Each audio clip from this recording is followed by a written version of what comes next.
السلام علیکم پیارے پاکستانیوں، پیش خدمت ہیں آج کی تازہ خوشخبریاں۔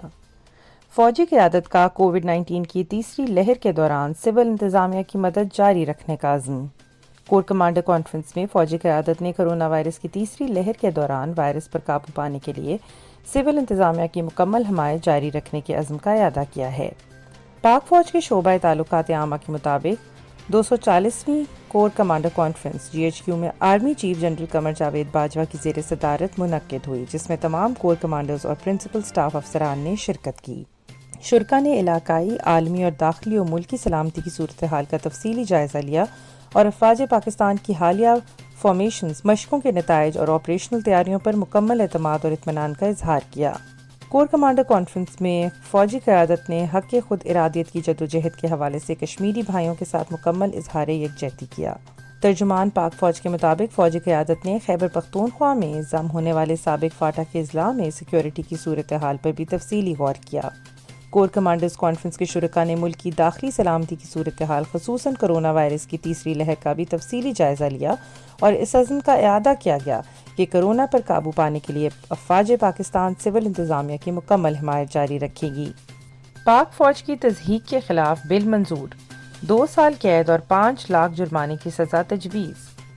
قومی اسمبلی کی قائمہ کمیٹی برائے داخلہ نے مسلح افواج کی جان بوجھ کر تضحیک کرنے والوں کے خلاف کارروائی کے لیے پاکستان پینل کوڈ اور ضابطہ فوجداری 1898 میں ترمیم کرنے کے بل کی منظوری دے دی۔ بل میں کہا گیا کہ جو بھی شخص اس جرم کا مرتکب ہوگا اسے 2 سال قید یا جرمانے کی سزا ہوگی، جس کی حد 5 لاکھ تک ہو سکتی ہے، یا دونوں سزائیں ایک ساتھ بھی ہو سکتی ہیں۔ تحریک انصاف کے رکن قومی اسمبلی امجد علی خان کی جانب سے پیش فوجداری قانون میں ترمیمی بل 2020 قومی اسمبلی کی قائمہ کمیٹی برائے داخلہ میں پیش کیا گیا اور اسے منظور کر لیا گیا۔ بل میں PPC کی دفعہ 500 میں ترمیم کی تجویز دی گئی ہے، جس میں کہا گیا تھا کہ جو بھی کسی کی بدنامی کرتا ہے اسے قید کی سزا جس کی مدت 2 سال تک یا جرمانہ یا دونوں ایک ساتھ ہو سکتی ہیں۔ ترمیم میں مزید کہا گیا کہ مرتکب افراد کو 2 سال قید کی سزا، 5 لاکھ روپے تک کا جرمانہ یا دونوں سزائیں ہو سکتی ہیں۔ عید کے بعد تمام شہریوں کے لیے ویکسین کی رجسٹریشن ہوگی، اسد عمر۔ وفاقی وزیر منصوبہ بندی و ترقیات اسد عمر کا کہنا ہے کہ حکومت عید کے بعد تمام شہریوں کے لیے کرونا ویکسین کی رجسٹریشن کا منصوبہ بنا رہی ہے۔ ان کی جانب سے اعلان ملک میں بدھ کو کرونا سے مسلسل دوسرے روز 100 سے زائد اموات رپورٹ ہونے کے بعد سامنے آیا، جس کے بعد مجموعی اموات 15,000 سے زائد ہو گئیں۔ رواں ہفتے کے اوائل میں national command and operation centre نے 80 سے زائد عمر کے افراد کو ان کے گھروں پر کرونا ویکسین لگانے کا فیصلہ کیا تھا۔ اسلام آباد میں سینئر صحافیوں سے گفتگو کرتے ہوئے اسد عمر نے پاکستان میں کرونا کی تیسری لہر کے حوالے سے آئندہ 5 سے 6 ہفتوں کو اہم قرار دیا۔ انہوں نے کہا کہ اب تک نجی شعبے سے 14,000 افراد نے ویکسین لگوائی ہے، جبکہ سرکاری سطح پر 11 افراد کو ویکسین لگائی جا چکی ہے۔ ان کا کہنا تھا کہ ویکسینیشن کے لیے اس وقت چین پاکستان کا بنیادی ذریعہ ہے، جبکہ عید کے بعد ملک میں کرونا کی کینسینو ویکسین بھی دستیاب ہوگی۔ سعودی عرب امریکہ کے ہمراہ پاک فضائیہ کی مشترکہ مشقیں اختتام پذیر۔ پاک فضائیہ کی 2 ہفتوں پر محیط کثیر ملکی عسکری مشق ایسزمیٹ 2021 اختتام پذیر ہو گئی، جس میں پاکستان کے ساتھ ساتھ امریکی اور سعودی فضائیہ نے بھی شرکت کی۔ پاک فضائیہ کی مصف بیس پر منعقدہ اختتامی تقریب سے خطاب کرتے ہوئے مہمان خصوصی ایئر کموڈور علی نعیم ظہور نے مشقوں کے شرکاء سے خطاب کرتے ہوئے کہا کہ پاک فضائیہ انسداد دہشت گردی کے حوالے سے اپنے تجربات میں سعودی عرب اور امریکہ کی فضائیہ کو شریک کرنے پر انتہائی مسرور ہے۔ انہوں نے کہا کہ اس کے ساتھ ساتھ عسکری مشق ایسزمیٹ نے ہمیں ایک دوسرے کے تجربات سے استفادہ حاصل کرنے کا موقع فراہم کیا ہے۔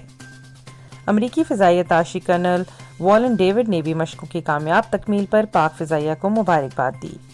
سیالکوٹ کے شہریوں کے لیے بڑی خوشخبری۔ وزیر اعظم کے معاون خصوصی برائے امور نوجوانان عثمان ڈار کا کہنا ہے کہ سیالکوٹ میں 20 ارب کے منصوبوں سے سیوریج سسٹم اور صاف پانی کے لیے اقدامات جاری ہیں۔ تفصیلات کے مطابق سماجی رابطے کی ویب سائٹ ٹویٹر پر عثمان ڈار نے ٹویٹ کیا کہ حکومت نے سیالکوٹ میں تاریخی ترقیاتی منصوبوں کا آغاز کیا۔ 20 ارب کے منصوبوں میں سیوریج سسٹم اور صاف پانی کے لیے اقدامات جاری ہیں۔ ان کا کہنا تھا کہ ان منصوبوں کی نگرانی خود کر رہا ہوں۔ وزیر اعظم کے معاون خصوصی نے مزید کہا کہ انشاءاللہ سیالکوٹ کے عوام کے لیے بہترین سہولتیں یقینی بنائیں گے۔ عثمان ڈار نے ان اقدامات پر عمران خان اور وزیر اعلیٰ پنجاب عثمان بزدار کا شکریہ بھی ادا کیا۔ سعودی عرب میں 1 لاکھ افراد کے لیے ملازمت کے مواقع۔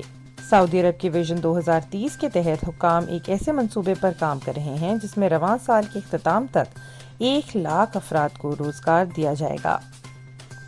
سعودی ذرائع ابلاغ کے مطابق سعودی عرب حکومت کی یہ پیش قدمی ایک بڑے ہدف کی جانب ہے جس کا مقصد سال 2030 تک سیاحت کے شعبے میں 10 لاکھ مقامی افراد کو ملازمت فراہم کرنا ہے۔ وزارت صحت میں نیشنلائزیشن اور ٹریننگ کے جنرل مینیجر بندر السفیر نے میڈیا کو بتایا کہ اس منصوبے کے تحت سعودی شہریوں کو سیاحت کے شعبے میں کام کے لیے تیار کرنے کی پارٹنرشپ پروگرام میں ٹریننگ دی جا رہی ہے۔ مملکت میں سیاحت کے شعبے میں بہتری لانے کے لیے کئی بڑے منصوبوں پر کام جاری ہے جن میں بحیرہ احمر کے ساحلی علاقے میں تعمیرات اہمیت کی حامل ہیں۔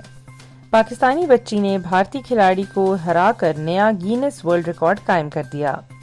فاطمہ نصیب نے ایلبو سٹرائک مقابلے میں بھارتی کھلاڑی کو شکست دے کر ورلڈ ریکارڈ بنا دیا۔ پاکستان کی 8 سالہ مارشل آرٹس چیمپئن فاطمہ نسیم نے ایک بار پھر نئی تاریخ رقم کر دی اور بھارتی کھلاڑی کو شکست دے کر نیا گینس ورلڈ ریکارڈ قائم کر دیا۔ فاطمہ نے ایلبو سٹرائک مقابلے کا نیا ریکارڈ پاکستان آرمی کے نام کیا ہے۔ فاطمہ نسیم گینس ورلڈ ریکارڈ بک میں 7 سال کی عمر میں دنیا کی سب سے کم عمر مارشل آرٹ کھلاڑی ہونے کا اعزاز حاصل کر چکی ہیں۔ فاطمہ کا ریکارڈ کرن اونیال نے 242 کے مقابلے میں 258 ایلبو سٹرائک مار کر توڑ دیا تھا، تاہم 4 ماہ بعد ہی فاطمہ نے عالمی ریکارڈ واپس لے لیا۔ 8 سالہ فاطمہ نسیم نے بھارتی خاتون ایتھلیٹ پر اپنی واضح سبقت ثابت کرتے ہوئے 1 منٹ میں 158 مرتبہ کے مقابلے میں 172 مرتبہ دونوں ہاتھوں سے کوہنی کو ٹارگٹ پر ہٹ کرتے ہوئے ریکارڈ کو پاکستان کے نام کر دیا۔ گینس ورلڈ ریکارڈ نے ای میل کے ذریعے فاطمہ کے ریکارڈ کی تصدیق کرتے ہوئے تمام تفصیلات اپنی ویب سائٹ پر بھی جاری کر دی ہیں۔ جنوبی افریقہ کے خلاف فتح ورلڈ کپ سپر لیگ میں پاکستان کی دوسری پوزیشن۔ پاکستان نے جنوبی افریقہ کے خلاف تیسرے ایک روزہ میچ میں فتح کی بدولت سیریز اپنے نام کرنے کے ساتھ ساتھ آئی سی سی ورلڈ کپ سپر لیگ میں بھی دوسری پوزیشن حاصل کر لی۔ آئی سی سی ورلڈ کپ سپر لیگ میں پاکستان کی ٹیم اب تک 6 میچز کھیل چکی ہے اور 6 میں سے 4 میچوں میں فتح کی بدولت دوسرے نمبر پر ہے۔ انگلینڈ کی ٹیم اس ٹیبل میں سر فہرست ہے جس نے 9 میں سے 4 میچوں میں کامیابی سمیٹی ہے، لیکن بہتر رن ریٹ کی وجہ سے وہ پہلے نمبر پر ہے۔ اس پوائنٹس ٹیبل پر انگلینڈ، پاکستان اور آسٹریلیا 40 پوائنٹس کے ساتھ بالترتیب پہلے، دوسرے اور تیسرے نمبر پر موجود ہیں۔ کرکٹر فواد عالم نے اداکاری کی دنیا میں بھی قدم رکھ دیا۔ فواد عالم نے ویب سیریز خودکش محبت سے شوبز میں اپنے کیریئر کا آغاز کر دیا ہے۔ آل راؤنڈر اس سیریز میں مرکزی کردار ادا کر رہے ہیں۔ فواد عالم نے ٹویٹر پر اپنی آنے والی ویب سیریز کے ٹریلر کو شیئر کرتے ہوئے اداکاری کے میدان میں اترنے کا اعلان کیا ہے۔ خودکش محبت کے نام سے بننے والی اس ویب سیریز کے 1 منٹ 21 سیکنڈ کے ٹریلر کا آغاز اذان سے ہوتا ہے، جس کے فوری بعد مدرسے کا منظر دکھایا گیا جس میں بچے پڑھتے دکھائی دیتے ہیں۔ اگلے منظر میں فواد عالم برقع میں ملبوس ایک لڑکی سے اظہار محبت کرتے نظر آتے ہیں۔ فواد عالم کی محبت کا علم جب لڑکی کے گھر والوں کو ہوتا ہے وہ انہیں شدید تشدد کا نشانہ بناتے ہیں۔ ان پر تشدد کا سلسلہ یہیں تک محدود نہیں رہتا، بعد ازاں انہیں پولیس بھی بدترین تشدد کا نشانہ بناتی نظر آتی ہے۔ فواد عالم نے ٹویٹر پر اپنے مداحوں سے کہا ہے کہ مجھے امید ہے جس طرح آپ لوگوں نے مجھے کرکٹ کے میدان میں پسند کیا ہے اسی طرح اداکاری کے میدان میں بھی پسند کریں گے۔ آپ کی محبت، سپورٹ اور دعائیں میرے لیے زیادہ اہمیت رکھتی ہیں۔ سمینہ احمد ہالی ووڈ ڈیبیو کے لیے تیار۔ پاکستانی شوبز انڈسٹری کی سینئر اداکارہ سمینہ احمد نے گزشتہ برس 4 اپریل کو معروف اداکار منظر صہبائی سے شادی کر کے اپنی زندگی کے نئے سفر کا آغاز کیا تھا اور اب وہ ہالی ووڈ میں اپنی قسمت آزمانے کے لیے تیار ہیں۔ سمینہ احمد ان دنوں ایک ہالی ووڈ سیریز کی شوٹنگ میں مصروف ہیں۔ یہ انکشاف ان کے شوہر منظر صہبائی نے کیا ہے۔ انسٹاگرام پر منظر صہبائی نے لکھا تھا کہ اسپٹنک ویکسین کا پہلا ڈوز لگوا لیا، اچھا محسوس کر رہا ہوں۔ انہوں نے مداحوں سے کہا تھا کہ اگر ممکن ہو تو وہ ویکسین لگوائیں جو ان سمیت دیگر افراد کی وائرس سے بچاؤ میں مدد کرے گی۔ منظر صہبائی کی پوسٹ پر کامنٹ کرتے ہوئے روبینہ جاوید نامی صارف نے پوچھا کہ سمینہ جی کہاں ہیں؟ روبینہ جاوید کے اس سوال کا جواب دیتے ہوئے منظر صہبائی نے بتایا کہ سمینہ ہالی ووڈ سیریل کی شوٹنگ کے لیے تھائی لینڈ میں ہیں اور 6 مئی کو واپس آئیں گی۔ آج کے لیے بس اتنا ہی، انشاءاللہ کل تازہ خبروں کے ساتھ پھر حاضر ہوں گے۔ پاکستان زندہ باد۔